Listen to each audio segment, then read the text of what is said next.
ओम शांति। आज दिनांक 29 जुलाई 2022। बाबा ने महावाक्य में हम बच्चों को जो शिक्षाएं दी उनका मनन करेंगे। बाबा कहते, मीठे बच्चे, तुम्हें अपने हमजिन्स का उद्धार करना है।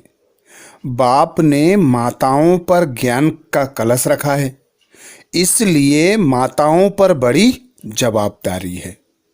मीठे बच्चे, तुम्हें अपने हमजिन्स का उद्धार करना है। बाबा ने माताओं पर ज्ञान का कलश रखा है, इसलिए माताओं पर बड़ी जवाबदारी है। बाबा आते हैं संगम युग पर ब्रह्मा तन का आधार लेकर। हम बच्चों को एडॉप्ट करते हैं, ज्ञान कलश माताओं के सर पर रखते हैं, क्योंकि बाबा कहते सद्गति दाता पिता परमात्मा माताओं के द्वारा सतयुग की ओपनिंग कराते हैं, अर्थात सतयुग का द्वार खोलने वाली माताएं हैं। इसीलिए बाबा माताओं पर कलश रखते, माताओं की महिमा करते। भारत माता वंदे मातरम कहा जाता है, तो बाबा कहते शिव की शक्तियां गाई हुई हैं। शक्तियों के बगैर शिव अधूरा है, क्योंकि शिव का जो भी यज्ञ चलता है उस यज्ञ की संभाल करने वाली माताएं हैं। तो माताओं को ही बाबा श्रीमत देते, अपने हमजिन्स का उद्धार करो, क्योंकि इस समय तुम्हारी हमजिन्स माताओं की बुरी गति है। तुम शिव शक्तियां कहलाती हो, तुम हो गुप्त सेना। तुम्हारी बुद्धि में उमंग उठना चाहिए। तुम स्वराज्य स्थापन कर रहे हो। वंदे मातरम भी गाया हुआ है। भारत खंड का नाम बाला है, इसीलिए भारत माता की जय कहा जाता है, अर्थात भारत में रहने वाली माताओं की जय। तो जो माताएं विश्व को स्वर्ग बनाती हैं, ऐसी माताओं की जय। वह फिर भूलकर सिर्फ कह देते हैं भारत माता। बाबा माताओं का नाम बाला करते हैं, स्वर्ग की ओपनिंग सेरेमनी कराते हैं। बाबा कहते, तुम माताएं ही स्वर्ग का द्वार खोलती हो, तुम ही भीष्म पितामह आदि को बाण मारती हो। तो ज्ञान के बाण चलाने में डरना नहीं है। बाबा कहते, तुम ही हो जिसका गायन काली के रूप में होता है। काली के मंदिर में कितने जाते हैं, कितने रोते हैं, तुम ही हो जो सबका उद्धार करने वाली हो। तो अब जवाबदारी माताओं पर है। प्रश्न किया बाबा ने, तुम माताएं किस विशेष कर्तव्य के निमित्त हो? तुम्हारे ऊपर कौन सी रेस्पॉन्सिबिलिटी है? तुम माताएं किस विशेष कर्तव्य के निमित्त हो? तुम्हारे ऊपर कौन सी रेस्पॉन्सिबिलिटी है? उत्तर में बाबा कहते, तुम इस पतित दुनिया को पावन दुनिया, नरक को स्वर्ग बनाने के निमित्त हो। बाप ने तुम माताओं पर ज्ञान कलश रखा है, इसलिए सबको सद्गति देने की रेस्पॉन्सिबिलिटी तुम्हारे पर है। तुम हो शिव शक्ति सेना। तुम्हें अपने हमजिन्स का कल्याण करना है, सबको पतित बनने से बचाना है, वेश्याओं का भी उद्धार करना है। अर्थात बाबा इस पतित दुनिया को पावन, नरक को स्वर्ग बनाने आते हैं और निमित्त बनाते माताओं को। तो बाबा कहते, तुम माताओं पर कलश रखा है, तुम पर बड़ी जिम्मेवारी है, तुम ही सबकी सद्गति के निमित्त बनती हो। तो अब तुम बच्चियों को हम जिन्सों का उद्धार करना है। माताओं पर ही सारी जिम्मेवारी है। वंदे मातरम बाबा भी कहते हैं, शिव बालक है तो वंदे मातरम करना पड़े। यह तुमको करते हैं, तुम उनको करती हो। वंडर है। बाबा कहते, यह भी ड्रामा में नूंद है। तुम जानती हो शिव बाबा साक्षात्कार भी कराते हैं। घर बैठे मोर मुकुटधारी का साक्षात्कार होता है। तो तुम ही वे माताएं हो जो प्रिंस की माँ बनेंगी। कृष्ण की माँ सब नहीं बनेंगी। प्रिंस प्रिंसेस तो बहुत है ना। प्रिंस की माँ अर्थात महारानी महाराजा बनेंगे। तुम्हारा कितना अच्छा एम ऑब्जेक्ट है। तुम्हारी गोद में प्रिंस होगा। तुम्हें सदा स्मृति होना चाहिए कि हम शिव शक्ति भारत माता हैं। हमने भारत को कल्प पहले भी स्वर्ग बनाया था श्रीमत पर। माताओं को बहुत होशियार होना चाहिए। आजकल तुम्हारी हमजिन्स पर बहुत मार पड़ती है विश्व के लिए, तो रड़ी मारनी चाहिए। गवर्नमेंट को कहना है हम कल्प कल्प भारत को पवित्रता के बल से स्वर्ग बनाते हैं। हाँ, इसमें हमको यह विघ्न डालते हैं। हम पवित्र रहना चाहती हैं, साथ में यह पुरुष भी कहेंगे बरोबर पवित्रता अच्छी है। गवर्नमेंट को कहना चाहिए कि शिव बाबा हमारे बाप का फरमान है कि तुम आत्माएं आपस में भाई भाई हो। और जब हम ब्रह्मा की संतान ब्रह्मा कुमार कुमारियां बनते हैं तो आपस में भाई बहन हो गए, तो विष का लेन देन हो ना सके। यह युक्ति बाबा बताते। बाबा इसी आधार पर भारत को स्वर्ग, पतित को पावन बनाते हैं। तो बाबा कहते हम माया रावण पर जीत पाते हैं, यह स्मृति रखो, तो बड़े से बड़ा रावण दुश्मन भी हार जाएगा। अब तुम माताओं को सबसे कहना है हम राजयोग सिखलाते हैं, इसलिए हमको सेल्वेशन मिलनी चाहिए। बाबा ने समझाया था कि तुम वेश्याओं को भी समझाओ कि यह गंदा धंधा अब बंद करो और स्वर्ग का द्वार बनो। तुम यह काम करके दिखाओ तो तुम्हारा नाम बाला हो जाएगा। उन्हों का भी कल्याण करना है। यह संगम युग है ही कल्याणकारी युग। पवित्रता पर खूब रड़ी मारनी है। इन वेश्याओं पर भी रहम करना है।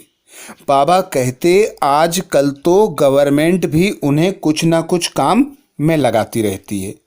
तुम ऐसा समझाओ जो अखबारों में भी पढ़े कि ब्रह्मा कुमार कुमारियां तो वेश्याओं को भी नॉलेज दे, गंदे धंधे से छुड़ाती हैं, क्योंकि काम महाशत्रु है।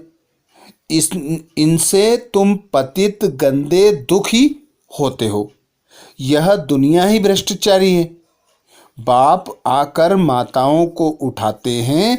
बाबा कहते गोपों का काम है मददगार बनना। गीत सुनाया बाबा ने रात के राही रुक मत जाना, सुबह की मंजिल दूर नहीं। बच्चों ने गीत की लाइन सुनी। बाबा कहते अब चले वतन की ओर अर्थात सुखधाम की ओर। तो रात के राही थक मत जाना अर्थात तुम बच्चों को अब सतयुग ब्रह्मा के दिन में जाना है। अर्थात रात्रि के समय परमात्मा पिता आते हैं, हम बच्चों को रात से निकालकर दिन में ले जाते हैं। तो बाबा बार बार धीरज दिलाते कि रात के राही रुक मत जाना, थक मत जाना, सुबह की मंजिल दूर नहीं। आगे बाबा कहते अब तुम समझ गए हो, बाबा मनुष्य तन में बैठ ज्ञान स्नान कराते हैं। बाकी परियां आदि कोई नहीं है। तुमको ज्ञान परी बनाने वाला बाबा ही है। कितनी अच्छी अच्छी धारणा कराते हैं। बच्चियां खड़ी हो जाएं तो बहुत काम कर सकती हैं। बाबा कहते जाना तो तुम माताओं को है। बोलो जहाँ भी वेश्याएं हैं उन्हों का संगठन बनाओ। बड़ों बड़ों को समझाओ, परंतु ऐसे भी नहीं कि बाहर से कहते रहो हमारा तो एक बाबा दूसरा ना कोई और अंदर में कोई और ही खींचता रहे। ऐसे काम नहीं चलेगा। बाबा कहते बाप का सच्चा बच्चा बनना है वह चेहरा खुश मिजाजी का कहाँ। अरे बेहद के बाप से मिलने जाते हो तो बाबा कहते दौड़ दौड़ कर खुशी से मिलना चाहिए।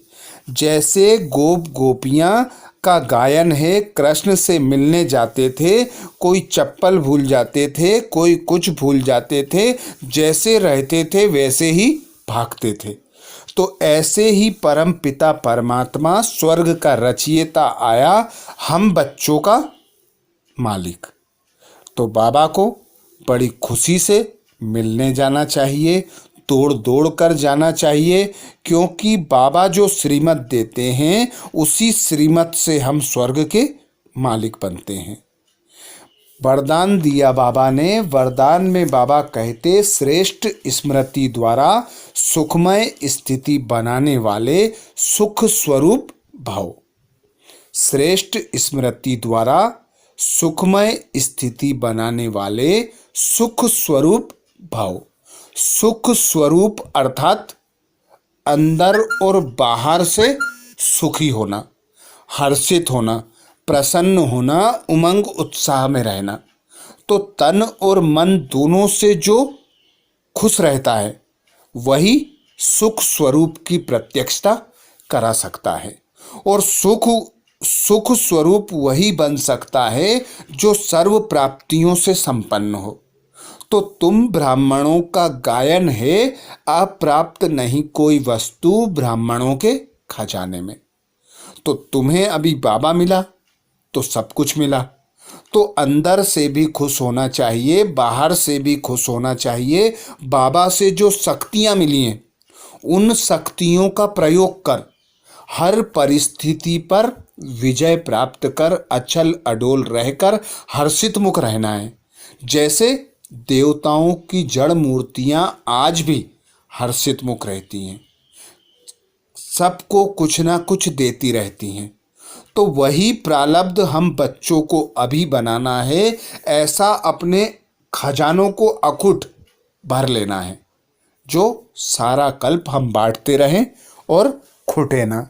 तो बाबा कहते स्थिति का आधार स्मृति है।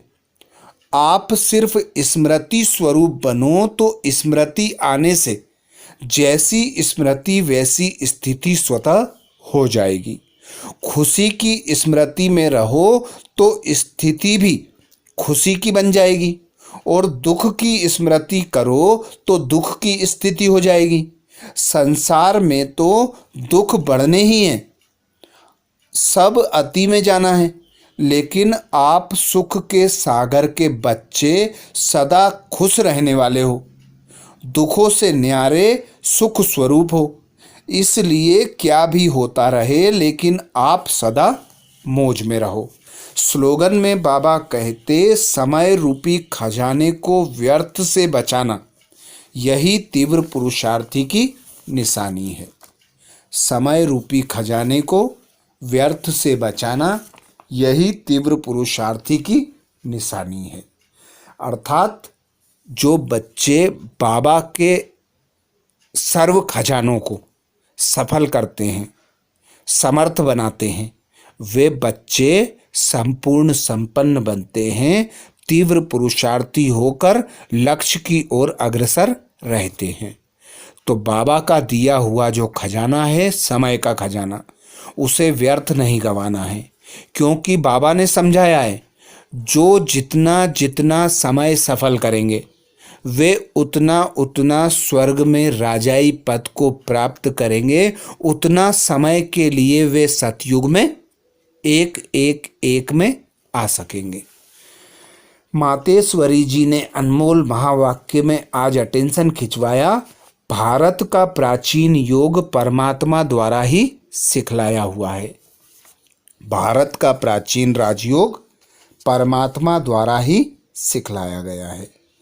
अपना यह ईश्वरीय योग भारत के प्राचीन योग के नाम से मशहूर है। इस योग को अविनाशी योग क्यों कहते हैं?